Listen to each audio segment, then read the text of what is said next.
taking a critical look at the gaming news of the week. This is Augmented Reality, presented by the Triple S League. What's up, everybody? Welcome to the Augmented Reality Podcast for March 26th, 2019. It's the Tuesday edition of the show, and my name is Ashenity. Ash did an oopsie on Friday, and it was rather hilarious. So, you're probably hearing me in glorious, much better audio quality than on Friday's show. We had a bit of a technical hiccup where I don't usually leave my webcam plugged in, but I did. And then Windows was like, oh, hey, I found this new crappy-ass microphone you got plugged in. Clearly you want to use this as your default for everything.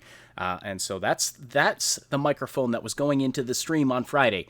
And the hilarious thing about it is we literally started off the stream talking about how our audio quality is getting better.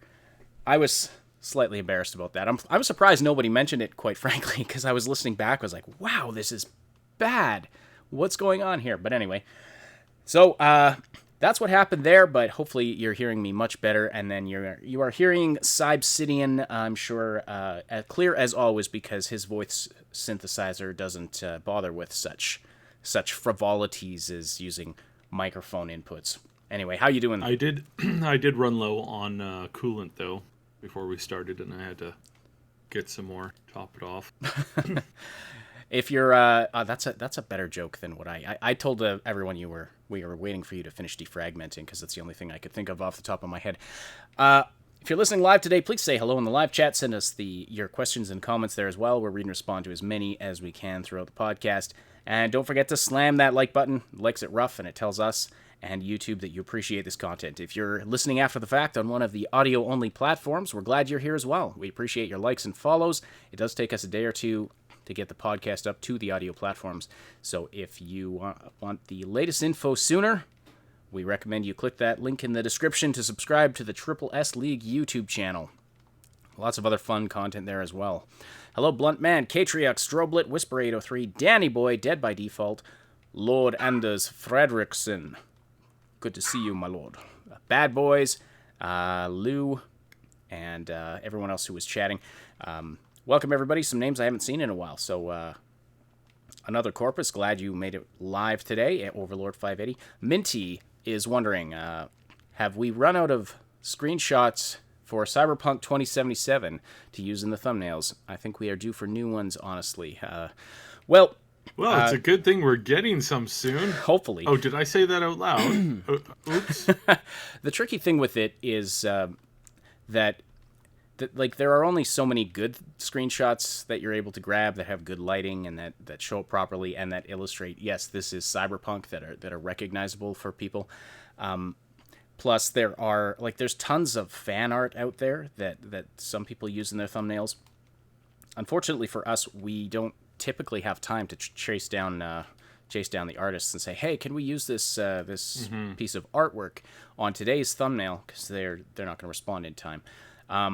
So yeah, I try to vary it up as much as possible, but and honestly, this one with the kid playing with the toy gun today, which I just realized is probably going to get us demonetized. But anyway, I thought I had never used that one before. It's possible I have, but anyway, I try to vary it up as much as I possibly can. But I definitely unfortunately, and this will play into a little something that we're going to mention, but we're going to save the conversation for Discord mostly. Is that with the new laws that are being pushed into the EU as far as copyrights and stuff goes, any image that you don't 100% expressly own is liable to attacks on or instantly stripping away monetization, shutting it down, making a copyright claim, shutting your channel down, or doing any one of a dozen other horrible things for you and your channel. It's honestly really bad, and it makes us worried a little bit. I'm worried for a lot of our I'm worried for if you are listening to us from Europe, from the EU. Hop on our Discord and definitely hop on our Discord. You might also want to start kind of addressing how you're going to deal with this, because right now, as is, it's up to individual countries how they implement it, and that's probably about a year away. But they're right now the prognosis for this is not good. You're looking at some big sites just not operating in Europe at all, just closing their doors to it, because it just opens them up to way too many lawsuits, and they cannot constantly search out everything. YouTube, I know when they first started to address this issue, basically we're like, well, we're gonna have to limit channels there. So basically, the only channels that'll be up are like pre-approved, verified, double-checked, and then content moderated, and then content reviewed. So if somebody puts up a video on Monday, sometimes the reviewer might not get around to checking it for all okay statuses, and if it's not okay, then and that might take Tuesday, Wednesday, Thursday, or Friday. So your internet, the news that you'll be getting and the info that you'll be getting on the internet will be behind several days, at worst, or probably at best, and then at worst it's going to be like you're never going to hear it. It's just more than half, like 90% of the internet is just going to disappear for you overnight. So I mean, we don't live in the European Union, but we may have to reevaluate how we do things in certain ways so that our content is viewable in Europe. We have a lot of fans and viewers over there. So we're really concerned about this. We don't want to get into it too much here right on the podcast, but if you want to discuss this more with our community or with us, hop on our Discord server, like I said, and we can talk about it there. We don't typically like getting political, but this is a big thing that is well, it's not political. It's not political, like, so much. It's technological as much as it is, more so than it is political. It sits on the intersection of technology and politics. And I said to myself this morning, as soon as I woke up and read the news, I was like, there's one thing that I would never want. Excuse me. There's one thing that I would never want to have do it, and that would be to have a bunch of 60 and 70-year-olds deciding matters on technology. Memes must be outlawed. But we'll leave it there. We'll leave it there for now. It's definitely a concerning issue. Anyway, we've got much better things to talk about today. We're going to be talking about PAX East. It's starting in just a couple days here. The news is starting to come out. We're starting to see new PAX East trailers dropping for some smaller games. Nothing major yet, but Sab and I both watched some interesting trailers for some interesting looking games that are coming up. And of course, we're anticipating all kinds of great news over the next few days, over the next week here. Today we're specifically going to be talking about what are we expecting to see from some of the major titles: Borderlands 3, Cyberpunk 2077, and Starfield, and what's the other one? The Outer Worlds. That's the other one. We added that last minute. That's why I couldn't remember it. So we are expecting more info about all of those games. Plus, we're going to talk about Bethesda and their approach to they seem to be answering the Epic Store in some ways, and they've decided they're on Team Steam. So that's really interesting to see. So we're going to talk about that as well. We also found out that Fallout 76 will be coming to Steam later this year. So since we're already talking about it, why not just jump right into that topic? It's huge this year. My goodness, it literally is. You're talking about PAX East? If anything can dethrone E3 from the biggest event of the year, PAX East is definitely building up to that. And if you want to take out EA too, I mean, that would be fine. Well, yeah. So first of all, it's absolutely massive this year. It is just enormous to what's going on. But as far as video games goes, it's also been just through the roof as well. There's tons and tons and tons of new games being announced. There's a whole bunch of announcement trailers queued up. Hellpoint kind of had this big thing today. Mist something is out today as well. Mistover. The Yeah, that's a gotten cute out. little dungeon crawler game. It's It looks really basically fun. it's basically Deadly meets like cute anime girls. Hmm. But the artistic styling is pretty much Darkest Dungeon. By the way, Darkest Dungeon hype. Not the combat, but the kind of the look and the feel of it. But again, instead of like this, kind of like cartoonized, like I don't know what It's cute gothic little kind animated of. style. Yeah. So Darkest Dungeon is like gothic, dark, kind of like the Dark Ages kind of style, look, feel, just cartoonized basically. And then this one is basically that, but instead of like cartooning it in a certain way, they made it more like anime-ish type. So you have this gritty, still this gothic touch on it, but it's with these anime girls that are kind of cutish. But the combat is still like brutally punishing. You take your squad in, and you have to make decisions. Every movement is like putting you closer and closer to death, and it's apparently it's quite unforgiving. So this will be really interesting. I'll be very interested in seeing what kind of goes on with this and where this kind of goes from here. I've never heard of the company that's producing this either. They're publishing it themselves. They're self-publishing. So it'll be really interesting to see where this goes, because this looks like a game that's going to be interesting. Droblet was asking earlier, this reminds me, are we going to get some Outward news, some news on Outward? Outward is out, and it's got mixed reviews, and that's about all we know at this point. We haven't looked into it a ton. I know, Saib, you were looking at it just before we went live, though. Did you have anything you wanted to say about that? It looks really interesting. The fact that you can co-op play it is hilarious and very fascinating. It doesn't look. It's not the greatest looking engine. The character creation is. I don't know how to say it. Like 2009 ish. It's really like archaic as far as like the look and the style. It's incredibly archaic. But it's not bad either, and for what they're going for and what they've created, it seems to be, that seems to be kind of more or less all they can really offer, and keep it playable, unfortunately.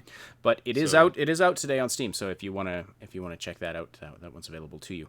Our boss 29 asks, Starfield, is that confirmed or clickbait? Well, it's neither, really.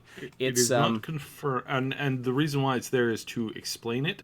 If we were clickbaiting, we'd say, what all these other articles are saying, which would be Starfield is at PAX ? Exclamation mark, and then putting the question mark just out of the read of the title on the web, so that you click on it, and then after you've clicked on it, then you see that there's a question mark. We're actually going to be addressing whether Starfield is going to be there or not, but there is Starfield news to be had that is not clickbait, and that's what we're going to be talking about.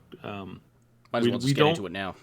We don't really do clickbait here. Like you go through our library, and you can tell that for the vast majority of stuff, we use really, really tame stuff, and for the titles, we keep that relatively tame as well. I don't think there's very many. Trying to figure out how to say it. We just don't use the aggressive style of clickbait. We of course market things the way that pretty much industry standard, just minus the clicky headlines and that stuff. We try to make it as clear and as decisive as possible without going overboard. So, all right, yeah.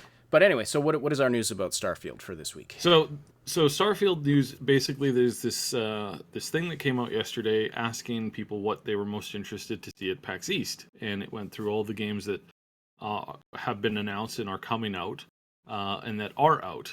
And one of the names on the list was Starfield. And this is really the first time Bethesda has really mentioned Starfield outside of last E3. Last E3, they showed the trailer, and they, basically kind of more or less kept it at just the teaser, and then that was it. Mm-hmm. And unfortunately, they really haven't really done very much else. So this is the first time that they've officially, put something out there, asking if people are interested or watching for it or kind of like activating the news. So what we know from this, as far as like industry standard, means that it's going to start popping up in other stuff. If they've got it to the point where they're like, are people paying attention to this? The next thing to follow will be news and information dropping about it. Now, we know that we're fairly confident that it's going to be at E3 at the moment. In fact, we're very, very confident we're going to get something new on it. Just how much is the question. It's not a question of if it'll show up or if it won't show up. It's a question of how much will show up. Same thing here with PAX East. They have a small. They are at Bethesda is at PAX East. It is somewhat nearby them, so it's something that they would easily go to. We know that they have content and some general announcements lined up for it. And as far as Starfield goes, the question is how much? Is it just going to be a tease? Is it going to be a generalized, hey, there's this cool game coming, but we're not talking about it, or what? The big question is whether or not we're going to be getting it for this current console generation or the next console generation. And more sources are lining up that it's going to be next console generation. So yeah, that seems to be what the fact that it's here, the fact that it's lining up, the fact that they're starting to talk about it means that after we get we might get something here. I doubt it will be very much, because right now they're pushing Rage 2. Right now Rage 2 is everywhere. You're going to start to see commercials for this on YouTube and other places. You're going to start to see banner ads for it. Right now it's actually leading as the premier banner on Steam. So that's clearly, there. They're going to keep trying to push this over the next few weeks, and of course the release date is right around the corner, so we're going to be getting hammered with this game and the advertisements, and I suspect that we're going to see something huge, but I suspect that Bethesda likes to do things in packs, so we're going to definitely see news on that. We're going to see news on the new Wolfenstein, we're going to see news on the new Doom. Those are all going to be premiering. The fact that we could get something on Starfield thrown in there makes a lot of sense. So It would make sense, and I don't see why they would have it on their questionnaire if they didn't have something to give us on that, even if it's just a small little tidbit. But as far as Rage goes, Lou in chat earlier said, can't decide whether Rage 2 looks good or not. I said almost exactly the same thing to Cyber earlier today. I'm definitely going to try it out. It doesn't look...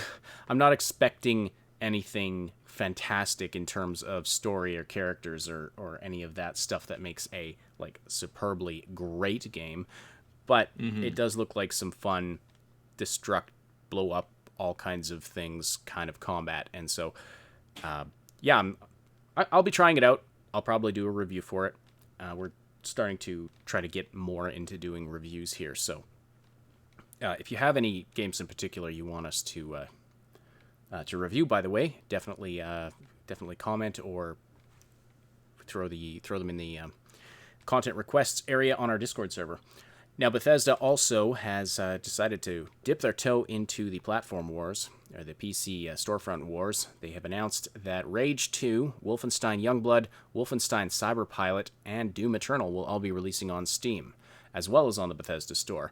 And they're going to be bringing Fallout 76 to Steam later this year. So this is really interesting, given everything that's been going on with the Epic Store and all the concern about Epic exclusives that's been happening lately. This kind of looks like a strategic play on Bethesda's part. Yeah, they're clearly setting themselves up. So Bethesda, we've talked about before, they're not owned by anybody. They're not owned by shareholders. They're not owned by large investors. They're owned primarily by themselves. There is some outside investors, but these were initial investors into ZeniMax and Bethesda in the early days. We're talking like more than 15 years ago. These investors do not hold sway over what they do.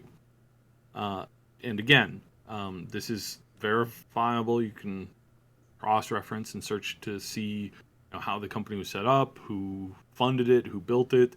A lot of that info is there. The majority of their tax returns are, just like any other public, or just like any other company that you can basically generally search. You can generally get some generalized info on them. And basically, it's like this company basically runs itself, and it's its own thing. It's its own entity. They don't bow to any outside pressure. They're entirely chasing their own tail as far as when they make mistakes or when they do good things. It's all on them. Something that's really funny. The top reply here at the time when I'm looking at this tweet, because Bethesda UK announced this on Twitter, the top reply is, "Hey, Outer Worlds, that's how it's done." And I find that hilarious, just because a few months ago, people were pointing at the Outer Worlds and saying, "Hey, Bethesda, that's how it's done." Yeah, well, and that's the flip on this. And again, I have to reiterate that it was not Bethesda's choice in the regard to this move. It came as a surprise to most of the people at the company. You mean Obsidian? Obsidian, yeah, with the whole Epic deal. And Fergie was basically the only guy who could have protested it, and he had to make a decision which battle he wanted to fight. Did he want to fight this battle, or did he want to get another game out? So, well, and I do see it from the developer's perspective. When you're responsible for the jobs of hundreds of people, and it's kind of the survival or folding of your company on the line. Like, they're doing, Obsidian's in a better, I guess this doesn't really apply in the Obsidian situation, but if you're talking about smaller developers, I can see why that deal from Epic would be really appealing. I don't necessarily fault the developers for doing that when they want to make games and they want to not have to fire people. So, some financial security for your employees makes a lot of sense.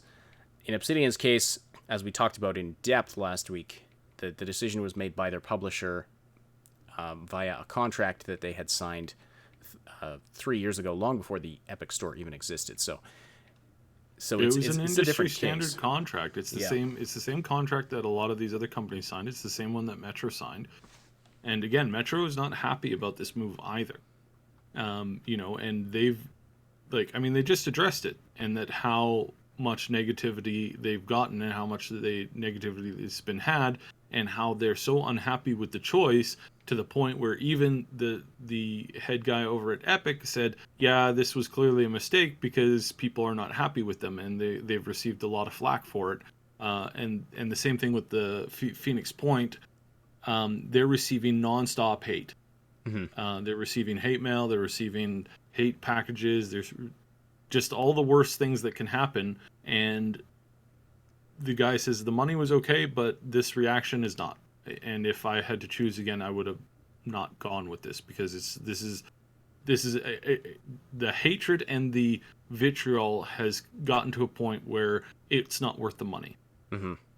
And so this is the choice that these developers are starting to realize. And then also which again, the whole point on this, the entirety of the point on this is that we want options. We don't want that's the whole reason why we like PC to begin with, is because we hate having to choose between consoles and the whole console war thing. And bringing this fight to the PC is just alienating a ton of people and annoying us. So Bethesda here has basically said, yeah, we're sticking with Steam. We're bringing more of our content to Steam. We understand and realize the importance of Steam. I'm paraphrasing basically from their actions. They're bringing 76 to Steam, which is going to offer two things. This is going to offer a new lifeblood for 76. This is going to offer a new chance for 76, a new kind of launch window-ish. It's never going to do as good as it was, but there's a lot of people out there who are going to look at it when it shows up on Steam, and they're going to give it a try because it's on Steam now, and because they can give it a shot. And so they're going to look at that and they're going to give it a shot. Now, before we get there, they've got the survival patch that comes this week. So that's dropping this week. And then they're going to have, from what I'm hearing, we're going to get it on Steam somewhere after the second major content release, or close to the third planned major content release. And that's just so the content release that we've gotten, this lineup that's been announced, the survival, and then these other two things, these are basically fixing the game, quote unquote. Mm-hmm. These are not the planned content releases that was planned beforehand. These are like, okay, we screwed up, go back to the drawing board, figure out what we did wrong, address those issues in major patches, then bring it out with some of the content that was prepared and we were working on ahead of time for this kind of stuff. Bring that out at the same time, obviously. But as far as like the major like new story pushes and new content, that's not going to show up until the third one. And that was what they were supposedly going to be bringing in earlier on. So now a lot of that stuff has been pushed back because they clearly had to go back to the drawing board on some of it. And they had to redesign some of it. We're hearing rumors that there's going to be NPCs added, and I think what they're doing here is they're bringing it to Steam, and they're saying we want to try and relaunch this thing essentially on Steam and see where it goes from there. More than one company has had success doing this. Mm-hmm. If they want to get me back into it, released game, has re-released on Steam to a moniker of success. So this is the first step in this direction, and honestly, if they pull it off right, then it should work. The only way I'll go back to Fallout 76 at this point is if they add more story content. Because I've played through the entire thing. I've launched the nuke. I've done the whole blast zone fights, against the Scorch Beasts and stuff. I don't want to just play through the same thing again with slight modifications. Like they'd better add something interesting if they want to get me back into that game. And I imagine I can't be alone in that. But bringing it to Steam is definitely a good idea if they want to infuse new life into it. Lou asks, will players who bought Fallout 76 on the Bethesda launcher be able to redeem the game on Steam? Yeah. You can it add... uses the same login server for your credentials as far as the game goes. So all you're going to have to do is just basically like link in your data. This is the same way. They've done this before with their other games. They've done this before with when you bought a physical copy of Skyrim. It wasn't that difficult for you to get that access on Steam. So it's for the most part that's how they handle it. In fact, a lot of what they do is they handle Steam keys, is how this stuff works to begin with.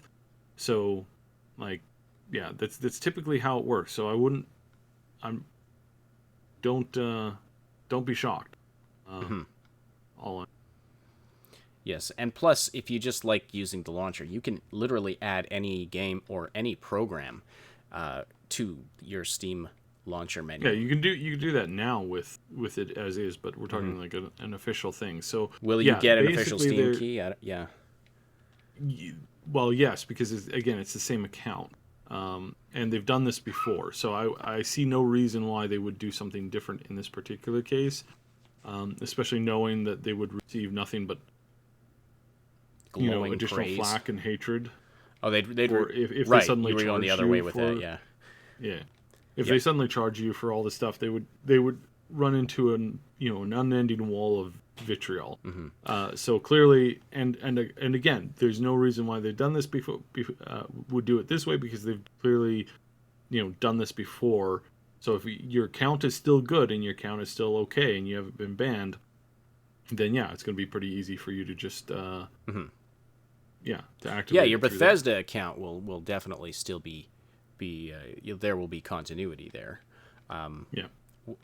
As for if you'll be able to actually download the game through Steam, that's a different question. No. I'm addressing that. They've done this before multiple times. Bethesda has.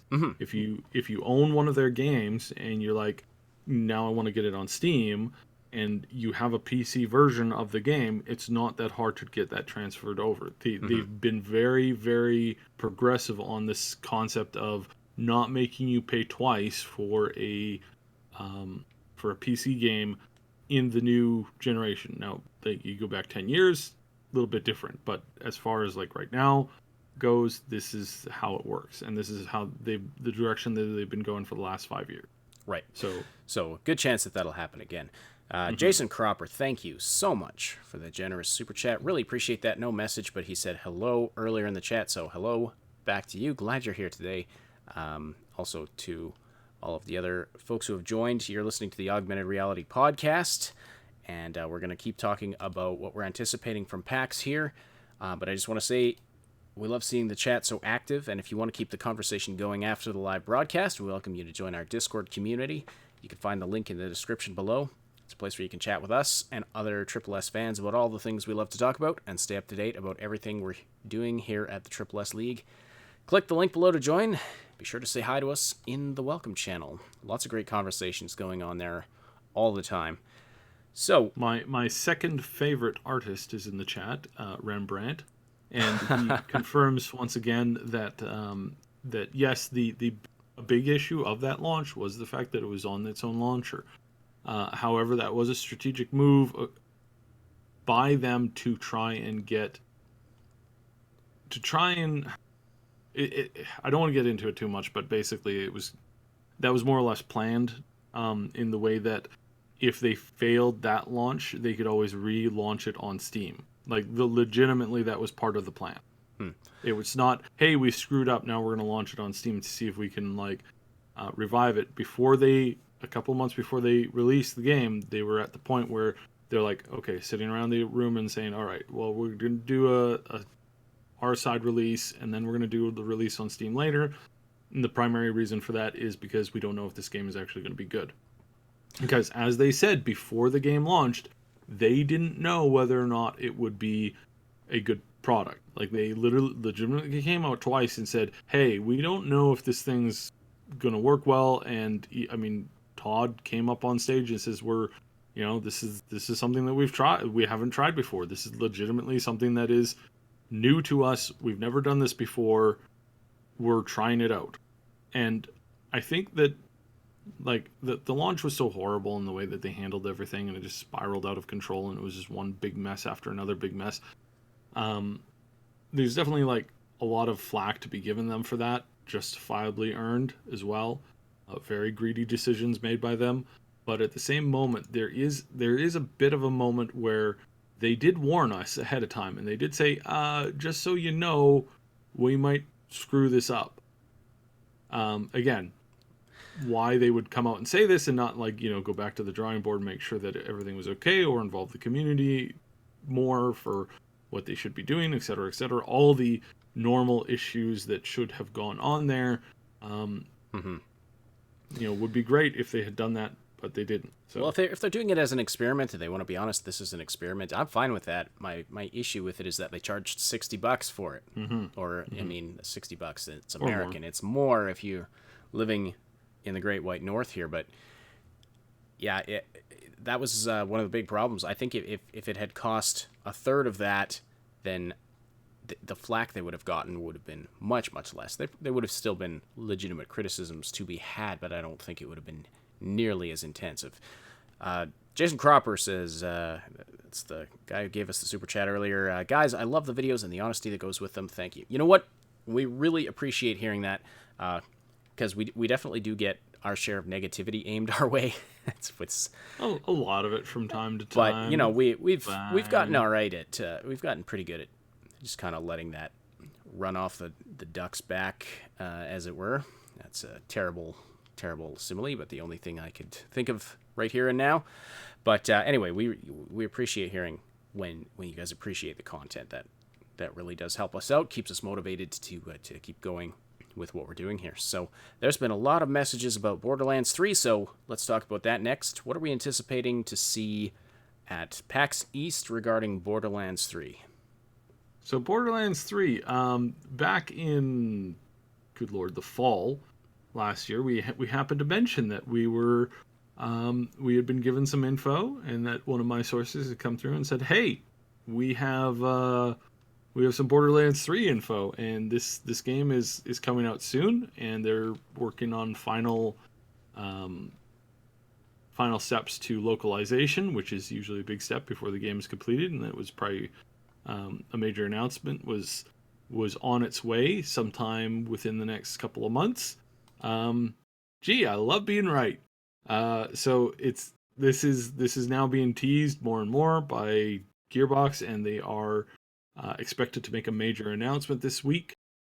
So we're looking to hear that from them probably Friday, Saturday, could be as early as Wednesday. But probably Friday or Saturday is what I'd more or less say. If they're gonna have a stage presence there, then it's gonna get out. Like if they've got like models and banners and stuff like that, then expect that to come out sooner. And as of yet, we haven't the that kind of info has not leaked yet. But this is something that, again, if they have it there, that's going to get out right away, real quick here. So yeah, this will be really interesting to see how this goes. I'm really excited to see where this see exactly what has changed in the game. I of course am crossing my fingers for a third person, but I by no way, shape, or form expect it or even assume that it should be there. It's just a secret wish that I've always had for the series. But overall, it's a great series. They've done a really good job with it, and they're building up to something really good with this, I think. So it'll be really interesting to see exactly where they go, and to see when we get that news. Like I said, probably Thursday or probably Saturday or Friday. Yep. I would assume probably Friday. This Thursday night, which would be early Friday in Europe. That might be a good time for it too. But we'll see, because this is going to be like, they're in control of this. They're totally in control. We also have confirmation that they're really, and it might even come with this series. They might have a remastered of the original Borderlands as well. That might come in a different package. It might be coming together. It might be they might be releasing that remastered right away for free to get people to buy the third one, because like it has been several years. There's a lot of people who haven't had that chance. There's a lot of gamers out there who haven't even played the first one. Played Borderlands 2. They played Borderlands, some of the Telltale stuff, or some of the that chaptered game. There's a lot of people who are generally familiar with it, but overall, there's a big push to do this, to get this out there, to get it reinvigorated into the players. So, expect the remaster to drop first in some kind of a free format, or if you order or if you pre-order the third one, then you'll get access to the first one. That's very likely. This is nothing from inside sources. This is just guesstimating on this kind of stuff, because they've been back and forth a number of times with the release, with the plans, with the content. They were originally going to be dropping the info in the fall. Then they pulled out at the last minute. There was actually a big hole in the schedule that had to be filled because of it. There's all this kind of stuff that they've been preparing for quite a while. Tales of the Borderlands. And this is stuff that they've been planning for a while. So how this rolls out, we'll see, because we don't really know. They've been trying to keep a real tight lid on this. So it's going to be. Well, it looks like they were gearing up to try to have a surprise announcement of it, but of course, it's really hard to keep secrets on the internet. But there's a couple of questions about, are they going to change it into a games as a service model, and is it going to be an Epic exclusive? I doubt that. And then as far as the Epic exclusive goes, we're 100% that that's not going to happen. They are very close to Epic. They are pretty chummy. However, they also are quite chummy with Steam. And they realized that, again, what I laid out on Friday is that Epic would have to give them a substantially a substantially large amount of money to make this be an exclusive. And by that, it would mean that they would be spending more money that they've spent on exclusives coming up to this time, like all together. Like, take all of the money that they've given away for exclusives, take all of that money, and then multiply it by 3. They And might then think put that's that worth it, though. They might, but Borderlands that would bring a huge number of people to their platform, and that's really, I think, the goal at this point for them is to get people to cave once, say, okay, I'll just get this game on Epic, and once you've done that, you're just in the door. Buying another game on the Epic Store is not a big deal. You know? This would be, except there's no way that you would be able to pass this off to a board. So the board has probably given them a certain amount of money to go out and get exclusives to be aggressive in getting it. That money is probably going to be about, I would say, about 3 to 4 times the amount that they've spent already. So that would be taking the rest of their budget for this project and throwing it at a single game. That's not going to happen. I really doubt that's going to happen. Now, they might have, like, Tim might have convinced them that this is what they need to do. He might have been able to say, hey, we need to do this. This is going to be great. This is going to be an absolute showstopper. We have to do this. But there's not enough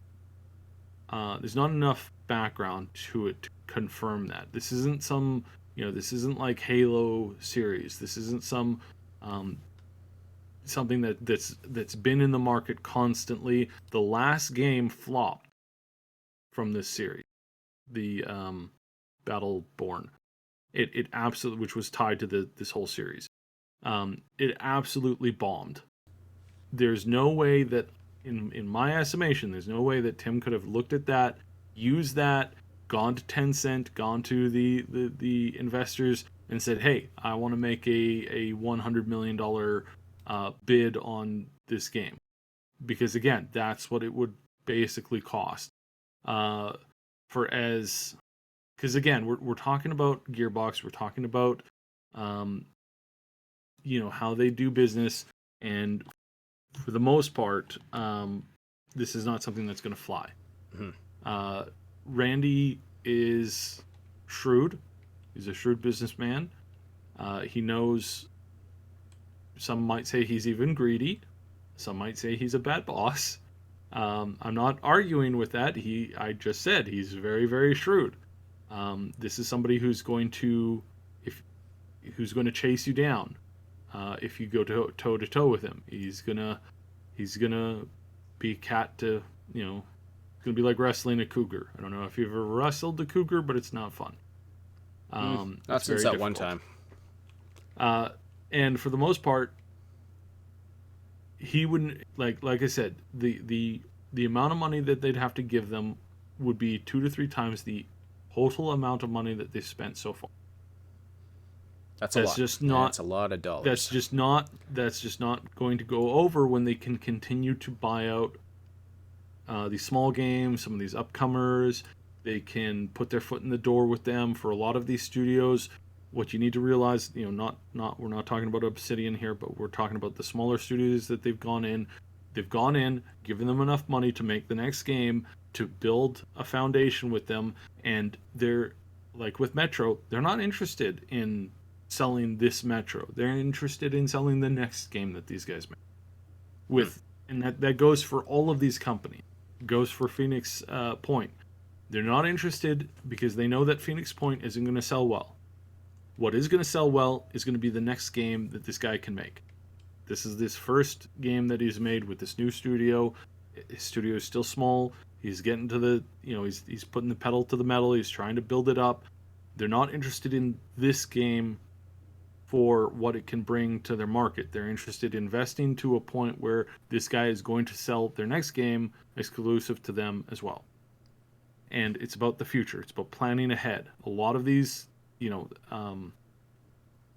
Randy has been in charge of Gearbox since 1999. Tim Sweeney has been in charge of Epic since 1991. Okay? 1991. These guys have been in the industry for a long time. They're not planning for the next 6 months. They're planning for the next 5 years. They're planning for the next 10 years. This is the only way you stay in these positions in these companies. You do not make it in these companies by only working for the next 6 months. There are lots of companies who try that, and they're mostly all dead, with the exception of like EA. So, yeah, and even EA has had, their heads of that company. It's like a revolving door. It's ridiculous. So overall, the money, the info is just not there. Will it be on the Epic Store? Almost 100%. Like 100% for that. Will it be an exclusive? I really doubt it. I really, really doubt it. Just the amount of money that it would take for them to do that, or the stock options. That is another way that they could do it. They could offer Randy. They could offer a bunch of other people. A good size of maybe 50 million stock options. That could work. Could do it. But again, it's like, can you get that past the board? Could you get that past Tencent? Tencent's not interested in losing power. Tencent is all about gaining power, getting more money, getting more control. They have zero interest in playing nice. Tencent is a brutal company, run by a bunch of very brutal people. You do not want to mess with them, and they're not interested in losing power. So I don't think that that's on the table either. I don't think they're willing to give up even 2% of controlling interest, or even 1% of controlling it. It's just not something that they're interested in doing. So anytime that they're going to throw that option around is going to be very, very, very calculated, and is going to be, for the most part, under a lot of conditions. And Gearbox is independent enough that I don't think that that's going to happen. So that's just my take on it for the moment. Yeah, well, it makes a lot of sense. I wasn't expecting 100% certainty that it's not going to be an Epic exclusive, but this is the info that I've dug up since Friday. So right, okay. Like, since looking at it over the weekend, since pulling the info on it, basically I look at this. I done the deep dive on this, and again, I'm not 100%, but for the most part, I will be pretty shocked. Again, there's no inside data here. I don't have any sources that have been able to confirm this one way or the other. I have people who have been giving me opinions, but not facts. I think that they've been keeping such a tight lid on this. I don't think anybody other than Randy and a few people at Epic would know if this was the case. If it's not the case, the same thing applies. Only Randy knows for sure, and a handful of other people. Well, lawyers, some others. I'll definitely be keeping my eye on that. Excited to see what happens there. Excited to catch a glimpse of Borderlands 3 if we can this week. That would be fantastic. All right, Cyberpunk 2077. What do we have on that?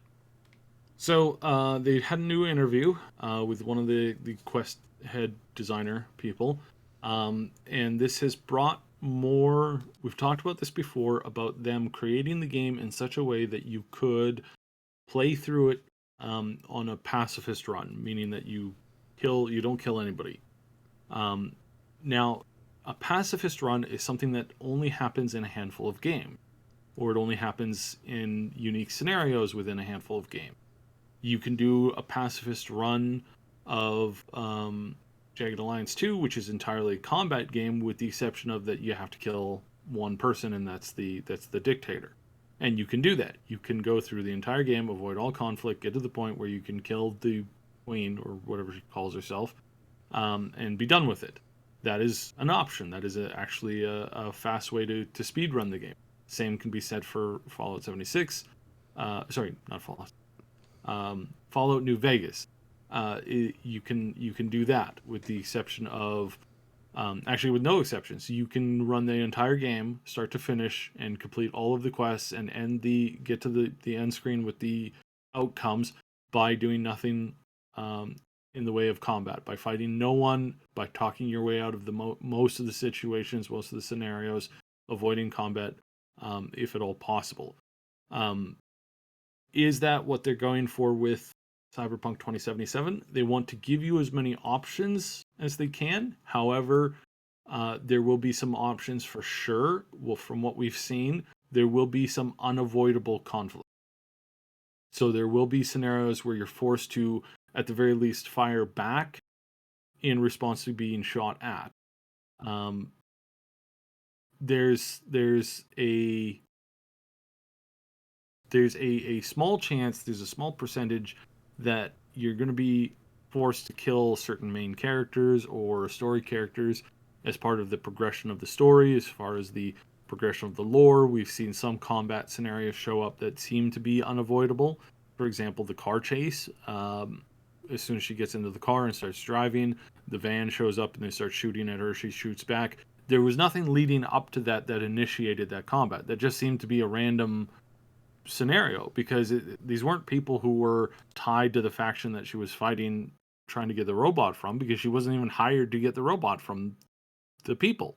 So why would they fight her? It's just random street violence tied to something else, or tied to a previous mission that she did, or tied to a certain faction that's out to collect a bounty on her head, or whatever. So aside from stuff like that, I don't think we will be forced to fight some of those scenarios. But as far as like the main story goes, can you complete the main story without having to, with going the peaceable route as often as possible? And after this most recent interview, it appears that yes, that's actually what they're going for. They're going to try and offer you as many options as you can. So if you want to go through the entire game, basically talk your way out of almost every fight, except for the random stuff that in Fallout 76, there's no way you can talk your way out of a fight with random scorpions, right? Scorpions don't talk. Wild ants don't talk. There's nothing you could have done to get your way out of combat in New Vegas. Sorry. Again. However, in the barring those encounters, those random encounters that you can meet, then yes, it does appear as if you could, you can do that whole thing with a pacifist run. And for what we're seeing with 76, what they're talking about, what they're planning, what they're going over, it appears as if that is a plan there as well. So for the most part, we're going to be able to see more or less pacifistic runs. Whether or not it'll be completely pacifist, I really doubt that, because of the random encounter mechanics that are there. But outside of that, I think this is what we're going to see, and I think this is a good thing, because this means that we can play through it however you want.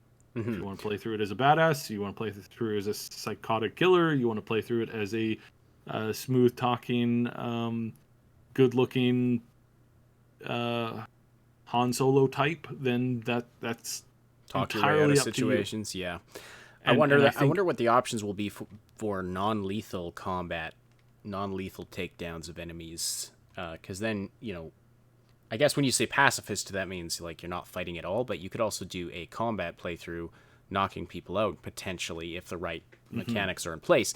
That's something fun that they really beefed up for Dishonored 2, and really enjoyed that. Gave a good replay value to that game. So I'd love to see that in Cyberpunk as well. Like, try to go through without killing anybody, but you can still have some fun, like hacking things and knocking people out or whatever. Yeah, and that's the core to the experience that you get in the pen and paper version as well. Right. Yeah. All the options. Can have that. Yeah, you can have that moment where especially if you're playing as a journalist, or if you're playing as a rocker boy or something like that, you're going to be able to charm your way out of most of those scenarios and situations. And they're still planning for that for the revamped pen and paper games that are coming as well. So this is cool. This is exciting. This is something that we're headed in this direction. We're going to see it. We're going to be able to play with it, and that's nothing but a good thing in this regard. Mm-hmm. So. Okay, and what are we expecting specifically to see at PAX East from CDPR? I don't think anything directly at PAX East. No? Okay. No. This was separate news from the PAX East thing. Okay. All right. Well, the Outer Worlds then, I guess we'll get into. We learned today that we are expecting to see something of the Outer Worlds at PAX East. So what do we have on that? We're expecting to see more gameplay. They are there. They're queued up for some major time. So we're expecting to see new gameplay. We're expecting to see possibly some public talk. What this exactly means with regards to the recent Epic news is not really to be seen. We are definitely going to be hearing. There's a lot of people that are planning on, when they see them, to be letting them know how displeased they are at their move, and we may get a fair amount of new opinions from employees. This might actually surface. They're told not to. They have to watch themselves. If you badmouth your boss, so to speak, you're liable to not keep your job. So the problems, difficulties, all that stuff is definitely there. Mm-hmm. So yeah, that's something that we will see, and it will be interesting exactly how that comes off. All right. So yeah, it's one of those things where it's a sticky situation right now. And as far as what we'll see, as far as the generalized stupid Windows, as far as the conflict there, it's up in the air. But as far as the content, we're going to be seeing more gameplay. We're going to be seeing more gameplay. We're going to be seeing a little bit maybe of the character creator. That I've heard a rumor of that. Don't hold your breath for that. We might be seeing a little bit of some more of the story side of stuff now. But definitely we're going to be seeing new gameplay. So that is pretty much a for sure at this point. So we're going to see that. We're going to get videos of that. And then as far as news and information outside of that perspective, as far as people talking to them, talking to the staff that are there, this is going to be really interesting, because I wonder how much of that is going to come out, how much of that is going to be talked about and discussed. Because again, it's like they're not happy with this choice. None of them were. They're really upset by this, and now they're going to be in this public scenario where you're going to have a lot of fans letting you know what they think of your choice, and how that's going to affect these people is going to be. I mean, I like I said last week, I was like, I wouldn't want to be the PR person, and in this particular case, I definitely wouldn't want to be there representing them, having 5,000 fans come up to you and tell you in a weekend how unhappy they are with your decision, and how they're not going to be playing the game until it comes out onto another platform, or how they got to wait until the next year, or how they're buying it from Windows Store, something like that. Like that's going to take a toll on you. So, but Mm-hmm. that's when you might get somebody saying something different than what the party line has been so far. Well, I hope they don't get too much harassment. I hope they don't get booed off stage or anything like that. No, we don't want that kind of thing. We don't want to discourage these developers. Mm-hmm. Again, we've had some pushback on this, but we're maintaining that Obsidian had no fault in this decision, had no call in this decision. It was they had such a minor call that, again, and as explained in depth on Friday, it was either it's either that they don't release the game at all, because they wouldn't be allowed, they'd be hit with a restraining order immediately, and then they'd take it to court, and then that would delay the game for a year at the very least, possibly two, and again, there are games that permanently got tied up into a legal hellhole where the game is no longer, either it didn't release or got pulled from shelves. What was that recent game that got pulled? We did a review for it. We had to pull that stuff down because of copyright threats. the space one. Oh, the Star Control, which is that was rescinded. It's back on Steam, and I put our videos back up. Okay, yeah. But yeah, But that was there was a moment there where they basically said, "We're suing them. We're suing anybody who covers this. We're suing everybody." And so we're like, "Oh, well, great." So, do you and you as a boss of a company, you have to decide, is this a fight that you're going to do, or are you going to die on this hill, or are you going to come back with an alternative, or are you going to come back with something down the road? Are you going to be able to turn this into a victory by, basically just sticking it to them? And I've said this from the beginning that they're planning something. They're not taking this lying down. They're definitely not going to pass on this the opportunity to stick it to Epic in the future. They're definitely going to be taking advantage of them as much as they can. They're definitely going to be not making life easy for them. And as far as like whether or not they'll, what they can do to get and to get control back, I mean that's pretty much a done deal, because they didn't have the power to make that decision to begin with.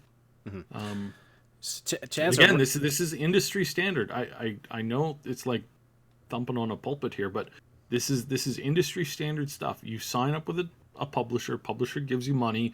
You sign a deal with them. If they break the deal, or if they make a major change that is not something that their lawyers can cover, then yeah, you might have an easy time suing them. But even then, you're talking about going to court. You're talking about having to prove yourself. You're talking about having to be absolutely perfect with your wording whenever you talk about it in public.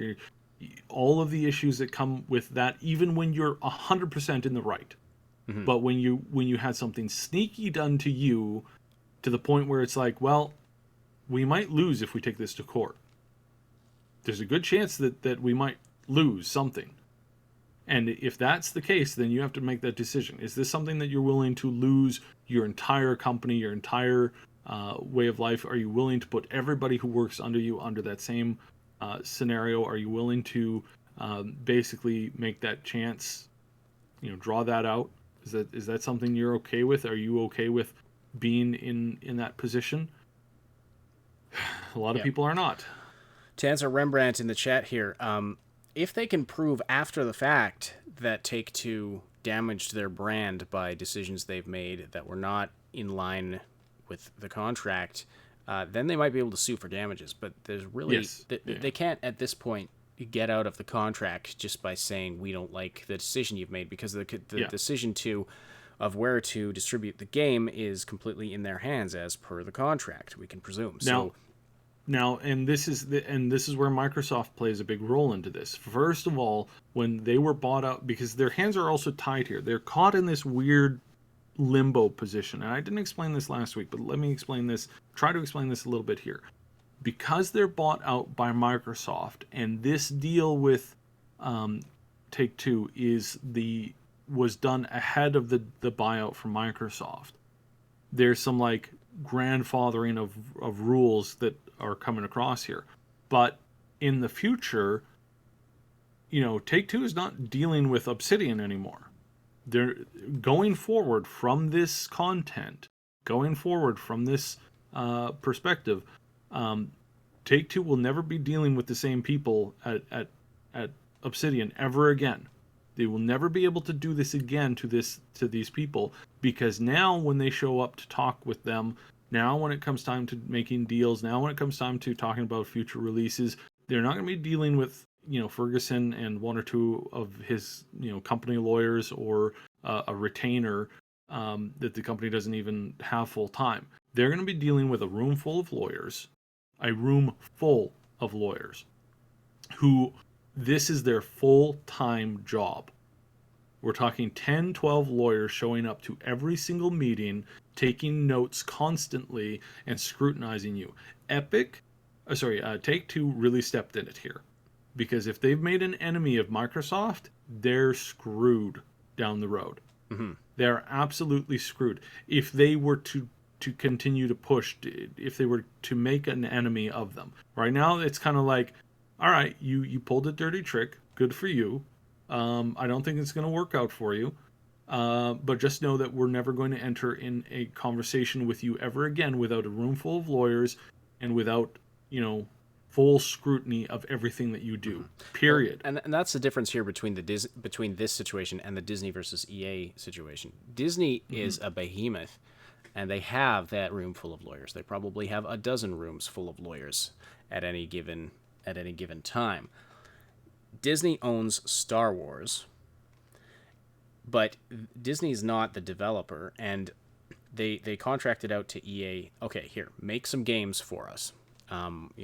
And we'll pay you X amount, and don't screw up, or But even Disney can't, unless there's a loophole written into the contract. Disney can't just break the contract with EA either. There was probably limits on okay, we're contracting you for this amount of time or for this many games. And yes, so they're in a position to say, you know what, if you don't deliver on this, we are not going to contract with you again in the future. But they can't break the current contract without getting into a ton of legal trouble. And as they've said before, so Disney does not understand video games. Every video game they've ever made has been either garbage or substandard garbage, and for the most part, they've realized this, and they've said, you know what, we just got to outsource this stuff because we're not good at doing this. This is every time they've tried, they've failed miserably, and every time they've tried, they create something so craft dinner that it's an insult to craft dinner. So yes, if Disney's coming along and saying to EA, what you've done damages the brand, and so we're not going to contract with you anymore in the future. Or we're going to end our contract, that still has to be written into the contract to say, at our discretion, we can, choose to cancel this for such and such a penalty, etc. It's likely not anywhere close to the same contract that Obsidian had with Take-Two. And even so, Disney can't just do anything they want because it's their IP. There are contractual limitations to that. So yes, they can say, okay, you're damaging our brand, or you're making decisions we don't like. They have a lot of power there, and it's not necessarily, it's not a one-to-one comparison to say that Obsidian has that same power, because they just not don't anymore. Going forward, now they do, because now when you show up to deal with lawyers, you're dealing with Microsoft lawyers. You're not dealing with, a retainer that is local to to where Obsidian is based out of. Yeah. This is going forward. We're going to see a really different thing. And honestly, Take-Two doesn't want to piss off Microsoft too much. It's bloody Microsoft. Do you know what they do to their competition? Right. Do you know why there's no other why there's no other platform other than Linux and Mac out there, basically? But have we had any indication that Take-Two would be working with Microsoft in the future? Because Microsoft is big enough to do their own publishing. No, they work with them all the time. Like, do they? all of the well, of course they do. All of the computers on this... that Take-Two has. No, not on this particular subject, but I'm just saying, they are as dependent on Microsoft treating them fairly as any other company that relies on technology is, aside from Apple. And even then, Apple is dependent on a lot of things that Microsoft does.